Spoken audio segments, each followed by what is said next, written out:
ciidamada markii horeba waxaa ku soo duulay fariisinkooda ciidamada jabhadda beesha ciise oo laga soo abaabulay dalka Djibouti. cabdirasaaq ayaa si toos ah khadka ugu jira oo ila falaqeeya xaaladaha ka soo cusboonaada gobolada galbeedka Somaliland. cabdirasaaq soo dhawow ugaaska beelaha ciise ayaa warmurtiyeed soo saaray uu kula hadlayo beeshiisa oo uu ku dalbayo halgan ka dhan ah Somaliland. Arrintaasi sidee baa looga arkaa gobolada galbeedka Somaliland? waxa ay u arkaan dagaalka ku baaqay ugaaska beelaha Gadabursi inuu ugaasku ku soo duulay Jamhuuriyadda Somaliland si uu ugu hirgeliyo maamul la yiraahdo Dubai State. taasina waxay ku tusaysaa inay tahay duulaan Soomaaliya iyo ka dambeeyaan wadanka Djibouti. waa ta cabdirasaaq warmurtiyeedka waxaa ku qornaa in ciidamada Somaliland ay dad ku laayeen gobolka Selil maalinimadii shalay ahayd oo taasina ay ku khasbayso inay halgan iyo wax iska caabin sameeyaan. arrinta maxaa ka jira?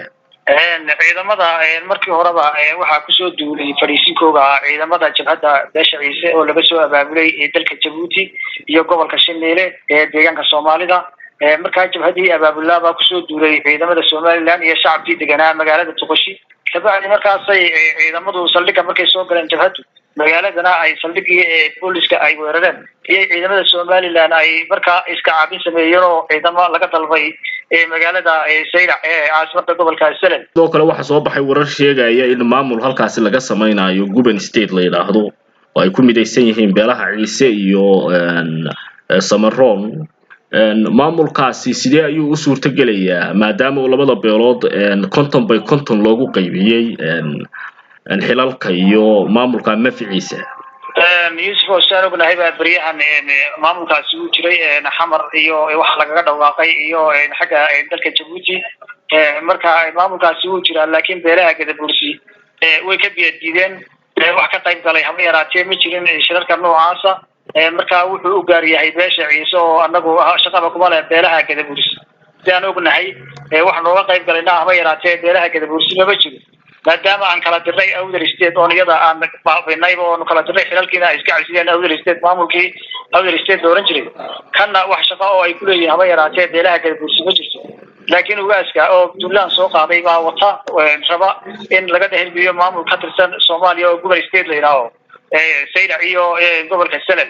cabdirasaaq ugu dambeyntii olole xooggan ayaa Sultan Wabar iyo rag kale oo la shaqeynaya ay wadaan oo doonayaan inay kacdoon kaga sameeyaan gobolka Awdal gaar ahaan magaalada Boorame.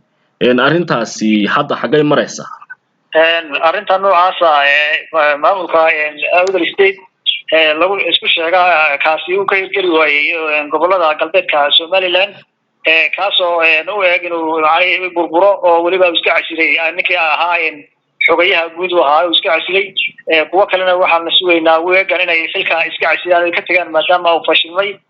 markii la hordhigay su'aalo badan ama qoraallo badan oo ah 50-50 dhismaha maamulka Awdal State ee beesha ciise iyo beesha Gadabursi iyadana ay Soomaaliya ugu tageen ay Djibouti ugu tageen qoraallo noocaasa. taasaa keentay inay sabab noqotay iyo waliba dadka oo kor yimid shacabka Jamhuuriyadda Somaliland ee gobolada galbeedka oo iyaguna diiday inay arrintan noocaas oo kale ka hor yimiday iyo ku feel garoobeen taasayna ku baabeen markaa ay ku kala tageen iyagu.